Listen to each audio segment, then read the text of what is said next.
révélé au grand public en 2011 grâce à son tube désormais culte J'aimerais trop, le chanteur Quinu a connu une ascension fulgurante sur la scène musicale française, avant de faire face à une petite traversée du désert.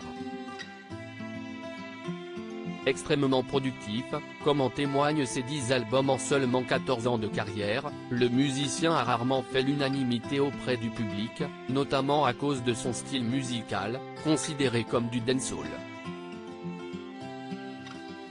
Quinu a ainsi été confronté à un sacré coup dur en 2020.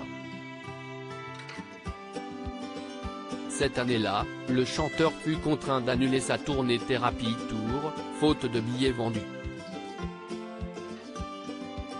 Si est parce que ce n'était pas ce que les gens attendaient de moi. Je me suis rendu compte que j'étais leur bouffée d'air, leur bonne humeur, leur sourire et tout, avait-il confié à l'époque sur l'antenne de M6.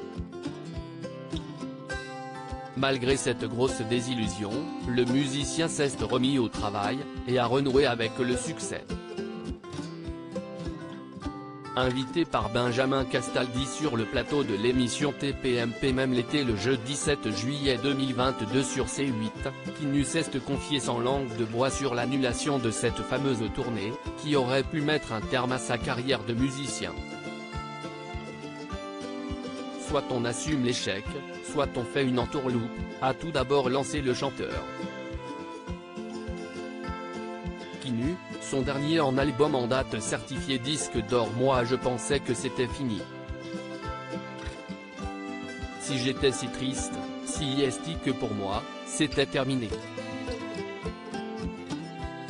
Quand je disais, la tournée est annulée, comme pour moi, on n'a pas l'habitude de voir des gens tomber et se relever, ça voulait dire que c'était fin de carrière.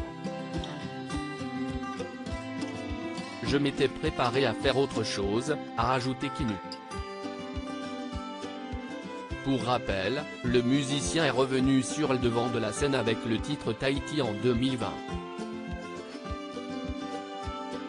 Un peu plus tard dans l'année, il a dévoilé le single Quoi qu'il arrive, produit en collaboration avec Magic System, suivi du titre Je garde le sourire en 2021.